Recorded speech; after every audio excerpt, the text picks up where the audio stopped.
guy that did it told me that the back brakes were so worn down that they might break if I was having, like, had to emergency brake.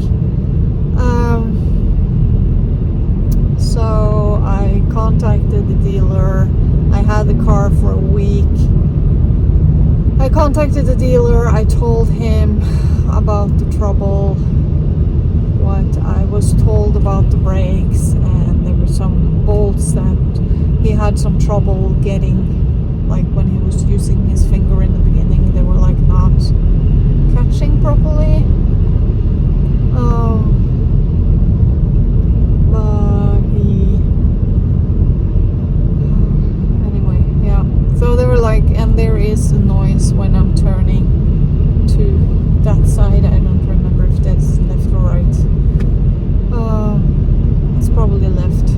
Yeah, it's left. When you turn left, there is some noise, and I think it's the wheel is not like properly. I think it's something wrong with the angle of the wheel, but I'm not sure. That noise is not gone, I think, but I don't think he drove it fast enough to hear it, and it's not easy to hear it if you don't quite know what to listen to, because there is a lot of road noise in this car. So you're gonna hear pretty much a lot that's going on outside the car. So when you're driving, there's a lot of noise going in there. I have some sound deafening mats. I think I should bring them and see if I can put them under the seats and under the mats and see if I can dampen some of the noise. But I knew it's gonna be like that, because that was one of the things about this car. It also had a service lamp that was that turned on when I was driving home, but then it turned off again, and I haven't seen it after, so I don't know what that was. Yeah, I think it's the tire. He did not fix that, and I gave almost 20,000 more for the car with insurance than what he told me the car was gonna be when I was looking at it and test driving it, because he did a Google, or he did a search and found out that the cars were worth over 100, and so to be nice, or to be kind, I let him have the 20,000 extra, and that meant that I did not want to pay after having the car for a week. I did not want to pay to get the brakes fixed, and he did not seem to be very open to fixing them until I told him I had free legal aid and left a 1-star Google review, a very truthful Google review. So yeah, he was not happy about that. I don't think there is any washer fluid on this car. What more? Anyway, it's almost 8 o'clock at night. It's gonna be raining so badly tomorrow. They are sending out warnings about floods and landslides and whatnot, so I have to use today, this night, to stuff the car full of stuff, or to put everything in the car, unless I want it to be completely wet. But I don't know if I'm gonna leave tomorrow or if I'm going to wait until Sunday or Saturday to go. I haven't been able to kind of focus as long as the car has been in service, because everything has sort of been a question mark. We're you don't really know what's gonna happen, when it's gonna happen. Is the car going to be okay, or will I need to do something more about it, you know? And it's also in the end of October. I think it's one more week and then we are in November. Last time I went down, I think it was in the middle of November, and it was freezing cold. So I want to go. I was hoping to leave last week, but then all of this happened. So please don't roll down a hill with your car, because it's just gonna make things difficult for you. And well, I did get a new car with adaptive cruise control, and it's it's automatic. So it's just like put your foot on the gas and turn on the cruise control and just keep an eye on the road and relax. I'm not gonna get my leg cramped and have struggle keeping up with the others, because I'm gonna be too tired from driving and get, you know, because of my disease, I need to take breaks. And even though it's not hard, the physical of just sitting and doing like this on the gas, it does tear, like it takes a lot when you have this chronic fatigue. Yeah, so when I get back now, I won't be filming because there is no light. I might be able to find and put up a little floodlight on to kind of have some light on the parking lot, but if not, I will have to use just a headlamp, and going in and out of the car, and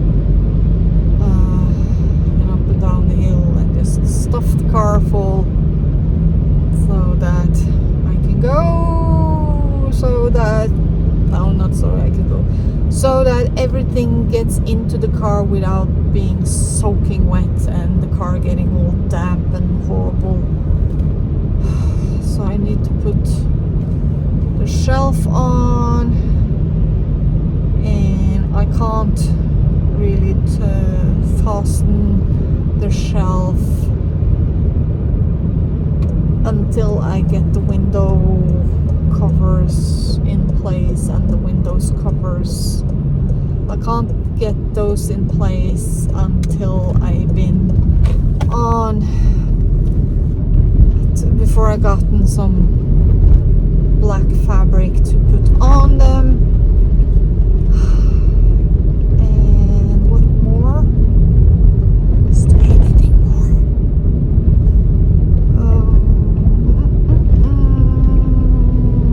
Is there anything more? Can't remember. I'm so tired.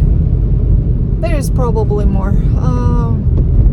So that means that if I'm driving and I have to take a hard break, the whole shelf with everything might go sliding forward, because there's nothing stopping it, as the car is wider in the front than it is in the back.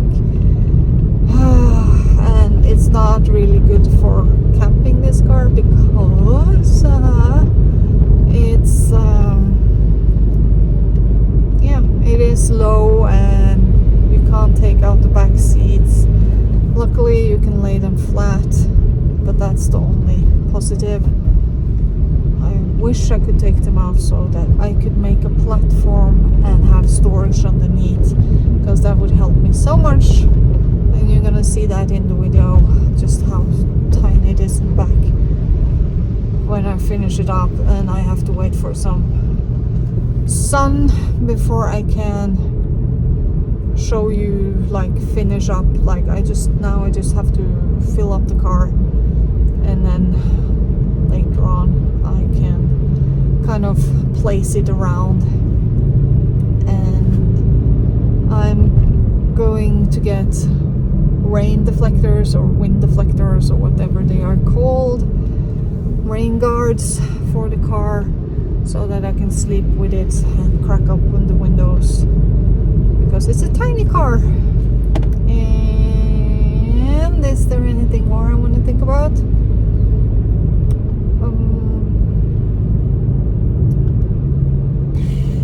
don't know.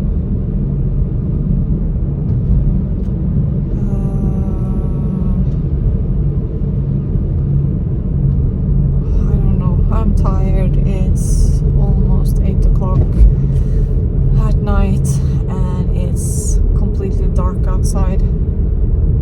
I hate fall, or I don't hate it, but I don't like it when it's like this, and it's going to be raining for several days, I think 4 or 5 days. So it's kind of today we're having to wait until Tuesday, and I don't want to do that. And like I said, tomorrow is going to be raining so much, it's a flood warning. And I'm just talking now. Okay, I'll see you later on in the other video when I've finally finished up in here. I have been able to start fill up the car here, so you can see we have this one under here, but I think I'm gonna take that out and put the solar panel in there instead, so it's protected. But this one stabilized the one on the top a little bit, so I might put the solar panel. But this is just a perfect little room for it, so I don't know if I'm gonna... I need to bring the solar panel if I want to be off-grid. Put the mattress in. Let's see. And the nice thing with the sunroof, I could put the lamp on top and then have light inside here to see what I was doing. I'm not done because I haven't put in all the clothes. I have not put in any food.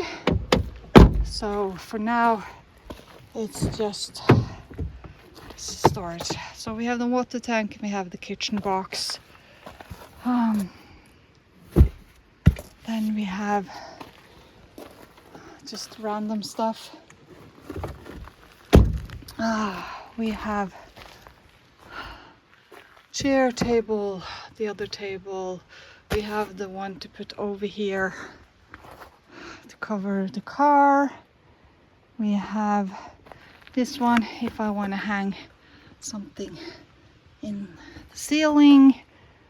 And then we have more stuff, kitchen stuff, different stuff. I need to get into that bag because I need the other hooks to kind of fasten here, so I fasten even better. Let's just see how it is. Ooh, nice. Now, because we have this underneath, it closes the gap here, so you can't see my legs. And then when I have everything stuffed inside, you can't really see anything in from the back window. So that's gonna be nice. I just need to stuff more stuff. Stuff more stuff. I can put the extra pillow up in here, and like this brown pillow, I can put that one up there. This little pillow is for my back when I'm driving, so I can change how I'm sitting. Yeah, I think we are done. So now I just need to go up and start figuring out my clothes.